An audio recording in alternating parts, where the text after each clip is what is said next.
Hi friends, good evening. आज तुम्हाला आपण इथे जंगलमध्ये कसं राहतो आणि लोकलचं कसं राहते ते सगळं तुम्हाला दाखवणार आहे।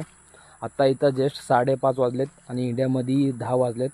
इंडिया आणि इथं 4.5 तासाचा फरक आहे। हे बघू शकतो आता हे सूर्याचं पॉवर किती आहे इथं बाई कडक खतरनाक आहे। म्हणून ते लोक पण जास्त काळा असतात। म्हणजे सकाळीच पाऊस झाला होता तरी पण एवढं सूर्याचं पॉवर आहे।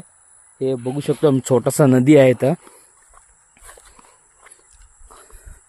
ही नदी आहे, छोटासा नदी।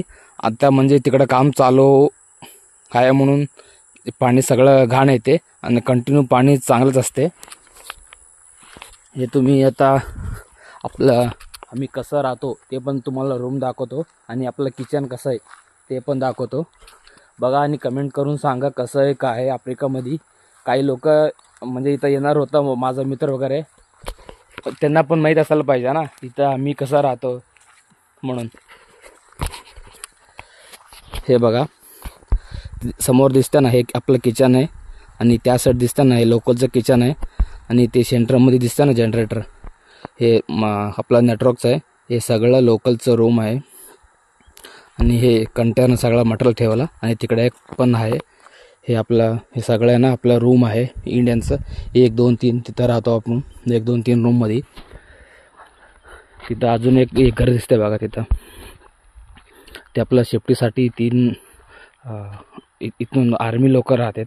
म्हणजे आपलं काही झालं गेलं सगळं त्यांनीच बघतात।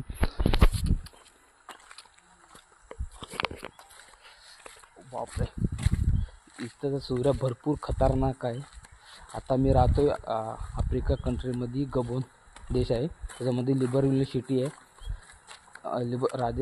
काय बोलते रिवर सिटी आहे। त्याच्यामध्ये एक छोटासा म्हणजे तालुक्यासारखा इथं हिंजोली म्हणून एक गाव आहे। गावातून 60 किलोमीटरवर आपण राहतोय। हे बघा हे आपलं किचन आहे आणि आपण इथं जेवण करतो आणि आपलं जेवण केलेलं पदार्थ हे दाल आहे आणि राईस।